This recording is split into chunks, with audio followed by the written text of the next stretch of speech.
Supercoach 360. Supercoach 360. Animation. Supercoach 360 podcast. So, in terms of draft, boys, have you guys well seasoned in draft?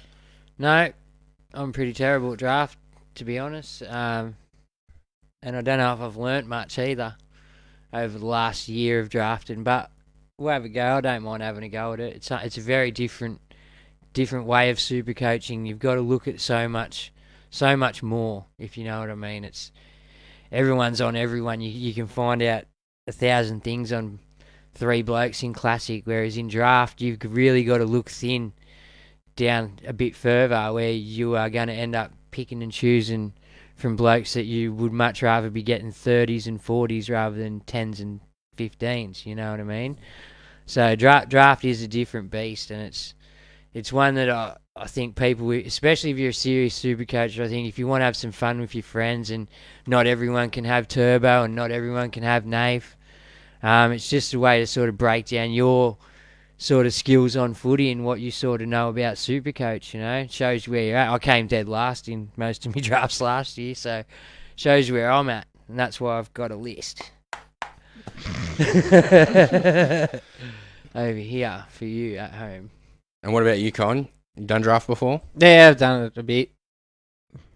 Success here and there. Yeah, it just depends really on where you fall in that order originally, as to how it's going to dictate your season. All right. Well, let's look at that then, because if that's the first element you get for your draft, if that's one of the things that can factor into your season, what do you mean by that? Do you really need? Because there's the 2 types of draft. Yeah, there's linear draft and snake draft, but most people are doing the snake draft. Yeah. Yeah. So the snake draft is where so if you get pick 1, you get then what in a 12-man draft you then get pick 24. 25. Yeah. 25. All right. It's got to go all the way up. But then you get 25, 26.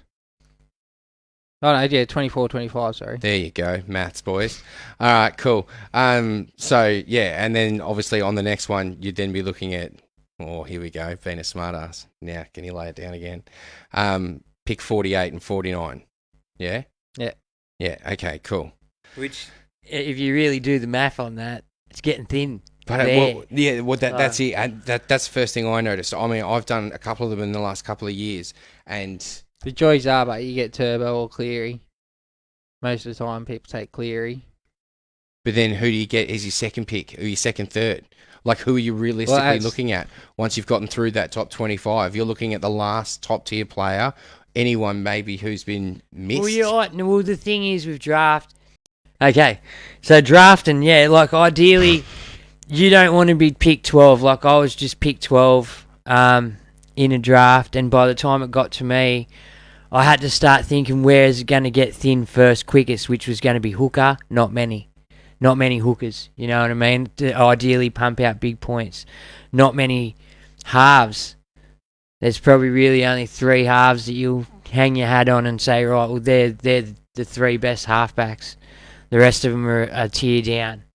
No, you got 1, and then you got Daly and Hughes probably, so, and then you got the rest. In a perfect world of draft, you'll lose.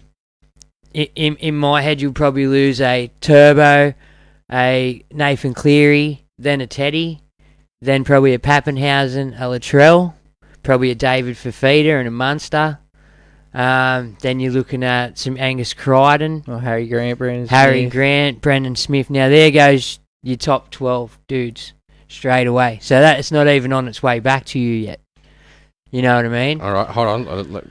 It's just one of them things you got to look deep into. Like, by the time it gets down to you again, yeah, you get your 2 picks, but where do you go with it? Do you then want to get stuck with the worst halfback in the comp or the worst hooker in the comp? These are things you got to, like, you can make it up in the second row. Like, granted, you're not going to get a David Fafita effort out of a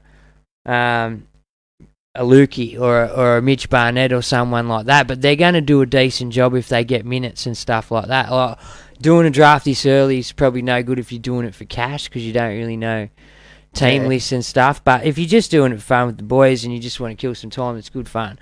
Get on a Zoom chat and do a draft. You know, we did it. That's my favourite part of it, just actually drafting a team. But yeah, like, what do you do? What's your strategy in where are you going with your picks? Like, you hypothetically get first. I had first pick in a couple. I went Nathan. Yep.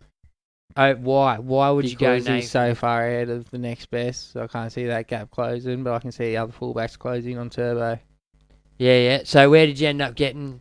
Where'd you go? Like, you went fullback next, obviously. When it came around, did you snag a KP or someone like that, or? I think I got a Brendan Smith maybe. Yeah. And then you And get then another a KP. pick. And then a KP, yeah. I think that's how one of them planned out. Can't remember now.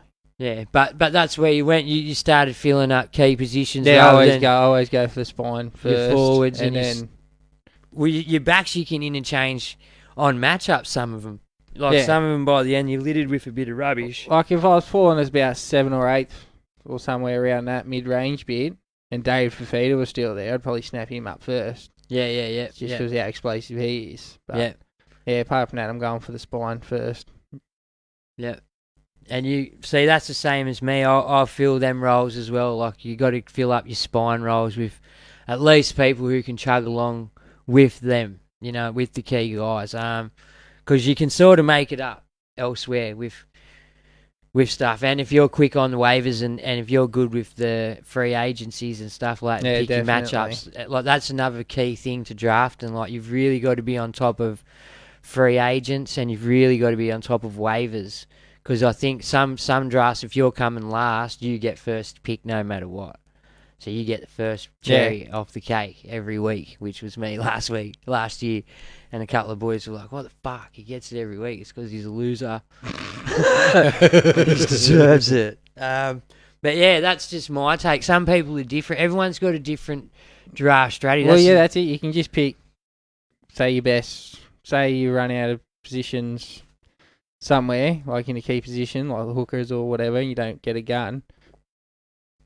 Well, mainly centre wing. You can run without one and just use the auto emergency on the bench and just have a star there. Yeah.